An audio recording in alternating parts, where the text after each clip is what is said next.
नमस्कार, बहुत स्वागत आपका हिंदी खबर में। मैं हूं आपके साथ सुनील सिंह पौरुष, लेकर हाजिर हूं आपका खास कार्यक्रम बिग बुलेटिन। उत्तराखंड विधानसभा में पारित हुए भू कानून पर सवाल उठ रहे हैं।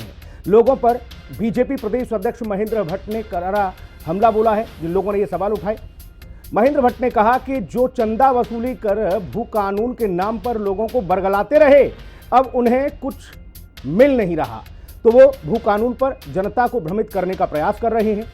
वहीं इस बयान को लेकर कांग्रेस ने महेंद्र भट्ट पर जवाबी हमला बोला है। रिपोर्ट देखिए, फिर चर्चा होगी। भू कानून विरोधियों पर महेंद्र भट्ट भड़के, चंदा वसूली करने वाले बरगला रहे। बीजेपी प्रदेश अध्यक्ष पर कांग्रेस का पलटवार, भू कानून के नाम पर किया गया खिलवाड़। उत्तराखंड विधानसभा के बजट सत्र में भू कानून पारित हो चुका है।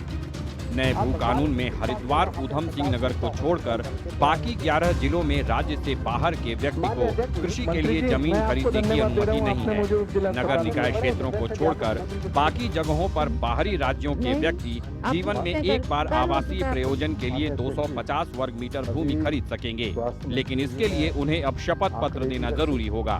धामी सरकार नए भू कानून को सशक्त बताते हुए इसे जन भावनाओं के अनुरूप बता रही है, लेकिन विपक्षी कांग्रेस और कई संगठन नए भू कानून को कमजोर बताते हुए इस पर लगातार सवाल उठा रहे हैं।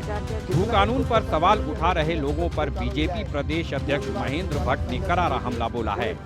महेंद्र भट्ट ने कहा है कि कुछ लोग जो चंदा वसूली करते रहे और भू कानून के नाम पर लोगों को बरगलाते रहे, उन्हें अब कुछ मिल नहीं रहा, तो वो भू कानून पर सवाल उठाकर जनता को भ्रमित करने का प्रयास कर रहे हैं।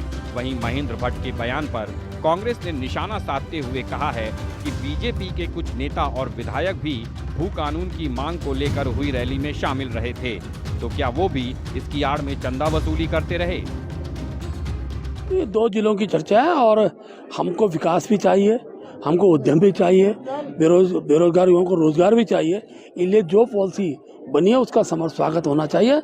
और हिमाचल से भी कड़ा कानून उत्तराखंड के अंदर बना है। कुछ लोग हैं जो केवल चंदा वसूली के नाम पर और सख्त भू कानून के नारेबाजी करते थे, उनको अब आज उत्तर देने कुछ मिल नहीं रहा है, इसलिए उन बातों को कर रहे हैं जो हमारे आने वाले समय में जो बेरोजगारों को रोजगार के बारे में जो मुख्यमंत्री ने सोचा है। भाजपा के प्रदेश अध्यक्ष जी ने कहा है कि चंदा वसूली करने वाले लोग जो हैं वो भू कानून का विरोध कर रहे हैं। तो भाजपा के तो अपने नेता भी, अपने कुछ विधायक भी भू कानून विरोधी जो रैली थी, भू कानून की मांग करने वाली जो रैली थी, उसमें शामिल रहे हैं।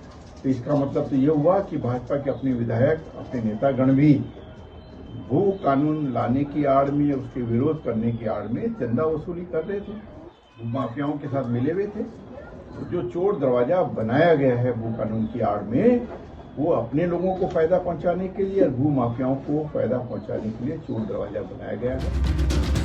धामी सरकार और बीजेपी विधानसभा से पारित भू कानून को बेहद सशक्त बता रही है, लेकिन विपक्षी कांग्रेस और भू कानून पर मुखर संगठन इस कानून को कमजोर बताते हुए इसे जन भावनाओं के साथ मजाक बता रहे हैं। भू कानून विरोधियों पर बीजेपी प्रदेश अध्यक्ष महेंद्र भट्ट के निशाना साधने से राज्य का सियासी पारा और गर्मा गया है।